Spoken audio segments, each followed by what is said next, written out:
ሰላም ጤና ይስጥልን እንደምን አላችሁ ባላችሁበት ሰላምታ ይድረስ እያልኩኝ እንግዲህ ዛሬ እዚህ ላይ እንደምትመለከቱት እንግዲህ በስሟ እንግዲህ በሷ ስም እንግዲህ የገባ ገንዘብ አለ ማለት ነው። ታዲያ ይህታችን በተደጋጋሚ እንግዲህ ተቆርቋሪ ሆና እንደምታስብ ነው እንግዲህ አሳቢ ሆና ተቆርቋሪ ሆና ነው እንግዲህ በተደጋጋሚ እንግዲህ ሐሳብ ሲሰጥ የምትመለከቱት ማለት ነው። ነገር ግን ነገሩ ወዲህ ነው። የሚያስብና የሚቆረቆር ሰው ለራሱ ሲሰጠው እየተቀበለ ለሌላው ሲታገዝ ደግሞ የሚጮህ ከሆነ የሆነ ችግር አለ ማለት ነው። እንግዲህ ይህንን ለእናንተ ትቼዋለሁ። ህሊና ያለው ሰውና መፍረድ የቻለ ሰው አይቶ እንግዲህ ተገንዝቦ የፈለገውን ሐሳብና አስተያየት መስጠት ይችላል። ምክንያቱም ሚዲያው ነፃ ሚዲያ ስለሆነ ማለት ነው።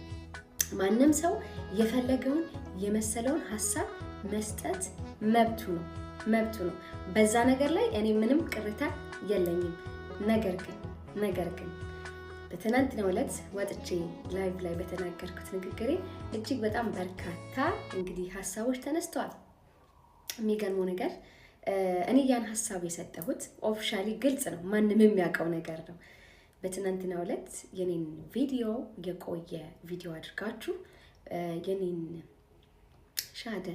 የቆየ ቪዲዮ የኔን አድርጋችሁ ከኔ ጋር ፈጽሞ ማይገናኝ ማለት ነው፣ ከኔ ጋር ምንም አይነት ግንኙነት የሌለውን የቆየ ኢንተርቪው ማለት ነው።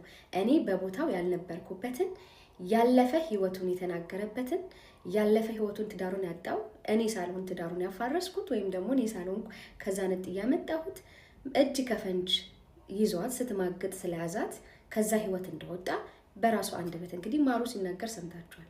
ታዲያ ይህንን ንግግር ወስደሽ አንቺ ለበርካቶች እንዲሰራጭ በማድረግ እሷ እንደዚህ ስታደርግ ነው ያገኛት፣ ለዛ ነው እንግዲህ የተለያዩ ወሬዎችን አናፍስሻል ማለት ነው። እንደዚህ አይነት የሐሰት መረጃ እኔ